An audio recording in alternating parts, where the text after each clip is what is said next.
আমরা যেন বৈষম্য মুক্ত সুন্দর একটা ক্যাম্পাস পাই, যে ক্যাম্পাসে ছাত্র রাজনীতি থাকবে কিন্তু ছাত্র রাজনীতি নিয়ে মারামারি হানাহানি থাকবে না, যেখানে স্বাধীন মতামতের একটা সুন্দর জায়গা থাকবে, যেখান থেকে আমরা ভবিষ্যৎ রাজনৈতিক নেতৃবৃন্দ, ভবিষ্যৎ সংবাদকর্মী, ভবিষ্যৎ প্রশাসনিক ক্যাডার যারা আছেন তারা যেন আমাদের এই প্রতিষ্ঠান থেকে অনেক অনেক অনেক বেশি আমরা পাই, সেদিকে আমরা দৃষ্টি রাখবো।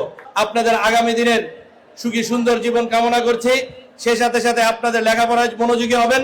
লেখাপড়ার পাশাপাশি আমি বলবো, বাজে আড্ডায় না যে সবাই রাজনীতিতে আসেন, রাজনীতিতে আসবেন যার যার আদর্শিক ভাবে, যার যেখানে পছন্দ, যার যেখানে মত প্রকাশ করবেন।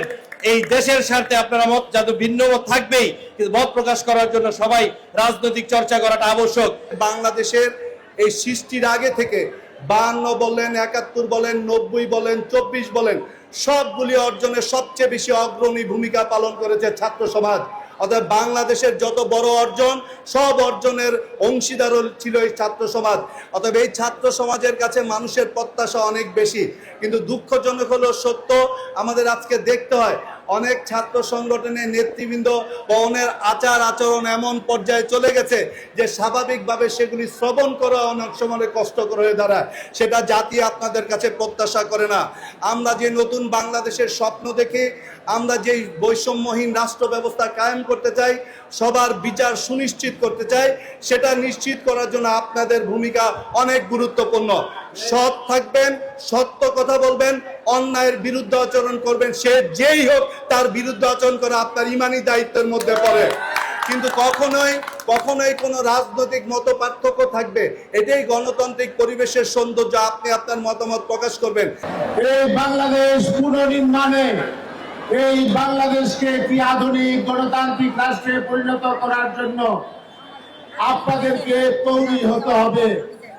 আপনাদের শিক্ষা ব্যবস্থার শিক্ষকদেরকে মান্য করে ক্লাসে উপস্থিত থেকে আগামী দিনের একজন সুনাগরিক হিসাবে আপনারা আপনাদেরকে গড়ে তুলবেন।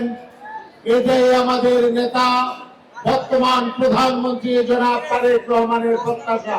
আমি যতদিন সিটি কর্পোরেশনে আছি, দায়িত্বে আছি, নারায়ণগঞ্জ সিটি কর্পোরেশন সকল ক্ষেত্রে তুলারাম কলেজের পাশে থাকবে ইনশাল্লাহ।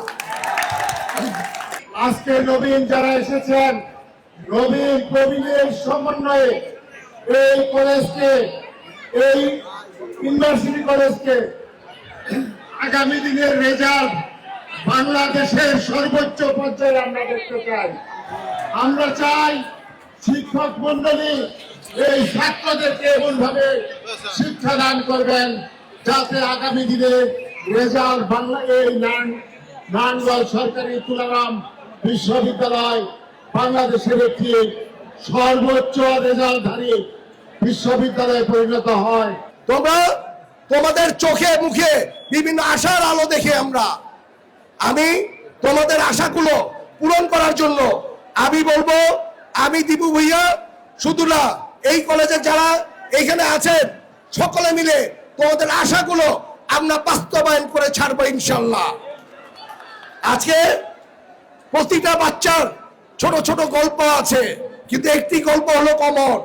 সেই গল্পটা কি জানো? তোমার মা খুব আশা করে তোমাকে এই কলেজে পাঠিয়েছে, তোমার বাবার ঘামের গন্ধ আছে, কারণ উনি পরিশ্রম করে তোমাকে এই কলেজে পাঠাচ্ছে। এই পরিশ্রম আর তোমার মার আশার দিকে তাকিয়ে আমরা ইনশাল্লাহ এই কলেজের সবগুলি জায়গাগুলি আমরা পূরণ করার চেষ্টা করব ইনশাল্লাহ। এই কলেজের তোমাদের সাথে আরেকদিন সময় দিয়ে তোমাদের যা যা কলেজের যা যা কাঠামো তৈরি করার, ইভেন যা যা প্রয়োজন যা যা আছে, আমরা সকলে মিলে ইনশাল্লাহ প্রয়োজনগুলি তোমাদের ফুলফিল করার চেষ্টা করব। আমি শেষ করার আগে জাস্ট একটি কথা বলে যাই, তোমাদের যা স্বপ্ন দেখো, কখনো স্বপ্ন দেখাও তোমরা বন্ধ করবে না। আমরা সকলে মিলে তোমাদের স্বপ্নকে বাস্তবায়ন ইনশাল্লাহ করে ছাড়বো।